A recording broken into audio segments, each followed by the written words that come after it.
لە دوای ڕاگررتنی پێدانی دۆلار لە فڕۆکەخانەی نێودەوڵەتی هەولێر و سلێمانی و دواتریش بەغدا کاریگەری لەسەر ژمارەی گەشتەکان کردووە. کۆمپانیاکانی فڕۆکەوانیش دەڵێن خەڵکانێک هاتوون تەنها لە پێناو کڕینی دۆلار بە نرخی بانکی ناوەندی گەشت دەکەن.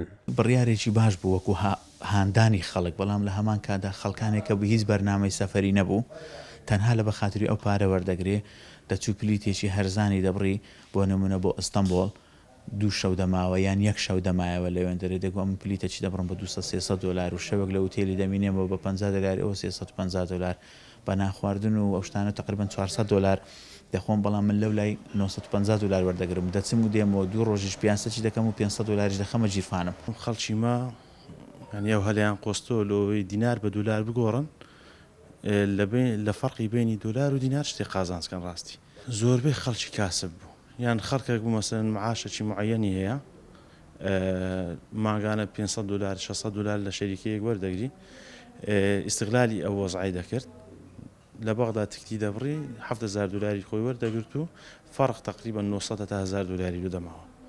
نووسنگەکانی ئاڵوگۆڕی دراو زیاتر دۆلار دەکڕن وە خۆیان دەڵێن بەشێکی زۆری ئەوانەی لە بانک و فڕۆکەخانەکان دینار دەکەن بە دۆلار دواتر دێنەوە جارێکی تر ئاڵوگۆڕی پێوە دەکەن. خەڵکانێکە بوون کە ئیشیان بە دراوەکەی نەبوو، بەڵام دەهاتن بۆ هۆی قازانجێکی باشی لێ بکەن دەچون لە فڕۆکەخانە دەیانگۆڕیەوە.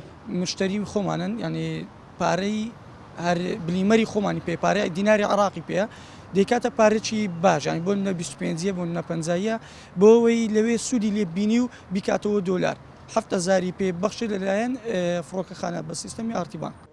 بەهۆی ناڕوونی و قەرەباڵغی زۆری بەردەم بانکەکان و لە کاتی پێدانی دۆلار با نرخی 132,000 دینار ئەم پرۆسەیە ڕاگیرا بەبێ ئەوەی دیار بێت کەی دەست پێ دەکاتەوە. وەک کورسات نیوز هەوڵی زۆرماندا لێدوان لا لێپسراوانی ئارتی بانک وەربگرین، بەڵام ئامادە نەبوون لێدوان بدەن. قارەمان زەوەر، کورسات نیوز، هەولێر.